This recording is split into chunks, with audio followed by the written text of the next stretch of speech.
ABP news के reporter Mohammad Moin को जानकारी मिली कि कुछ हथियार इस गड्ढे में दबाकर रखे गए थे, तो कुछ हथियार उस कमरे में छिपा कर रखे हुए थे जहां के सोफे पर बैठकर अतीक अहमद कभी अपनी दहशत की दुकान चलाया करता था।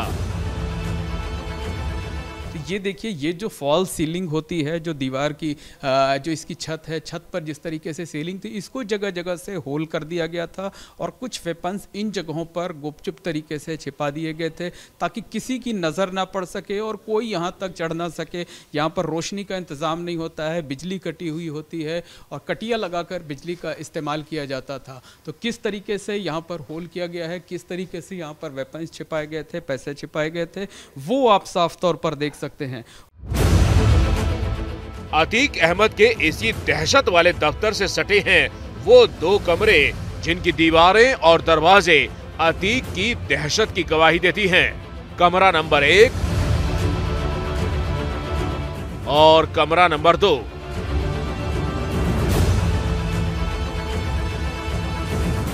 ये दोनों कमरे अगल बगल में हैं और इन्हीं दोनों कमरों में अतीक अपने आदेश की नाफरमानी करने वालों को बिजली के करंट से टॉर्चर करता था।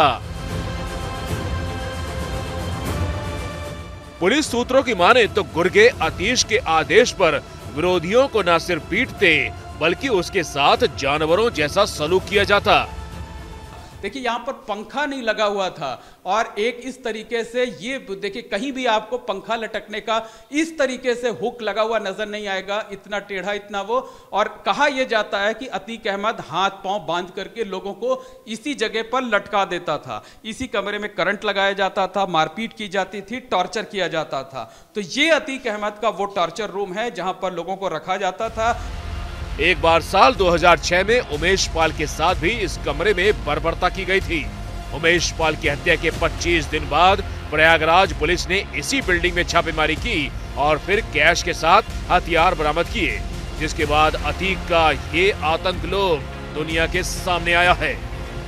आप देखिए, यहाँ पर हर सुख साधन के हर वो जो साधन होते हैं, जो सामान होते हैं, वो यहाँ पर पूरी तरीके से मुहैया हैं। और उसके पीछे जो दो कमरे हैं, फिर से एक बार दिखाते हैं आपको, ये दो वो टॉर्चर रूम हैं जिसमें अतीक अहमद लोगों को रखता था, अगवा कराकर लोगों को लाता था, लोगों की पिटाई कराता था, गुर्गे पिटाई करते थे और उसके साथ साथ कई बार खुद अतीक अहमद और उसका अशरफ भाई अशरफ वो पिटाई कराता था। और इसके पीछे का जो हिस्सा है वो ओपन एरिया है और बाहर से पीछे का रास्ता है, पीछे का गेट हमेशा बंद रहता था ताकि यहां तक कोई आ ना सके। और जो सूत्र हैं वो ये जानकारी दे रहे हैं, जो पुलिस से जुड़े हुए लोग हैं वो ये जानकारी दे रहे हैं कि दफ्तर का ये जो पीछे का हिस्सा था वो अतीक अहमद के टॉर्चर रूम के नाम से जाना जाता है। पीछे की तरफ दो कमरे बनाए गए हैं, ये दोनों अतीक के टॉर्चर रूम थे।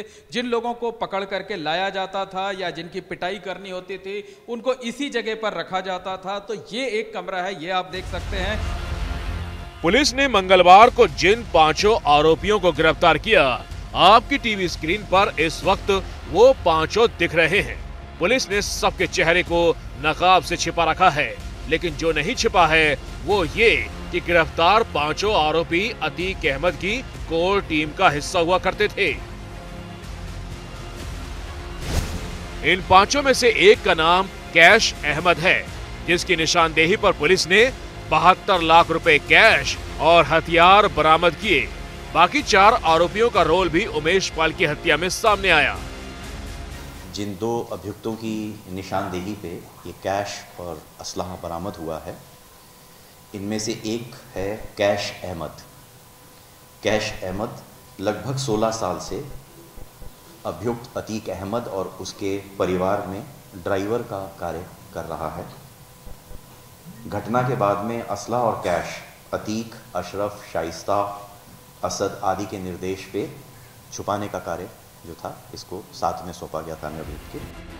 पुलिस ने इन आरोपियों के पास से वो आईफोन भी बरामद कर लिया है जिसके जरिए उमेश पाल की हत्या की एक जानकारी जेल में अतीक और अशरफ तक पहुंच रही थी।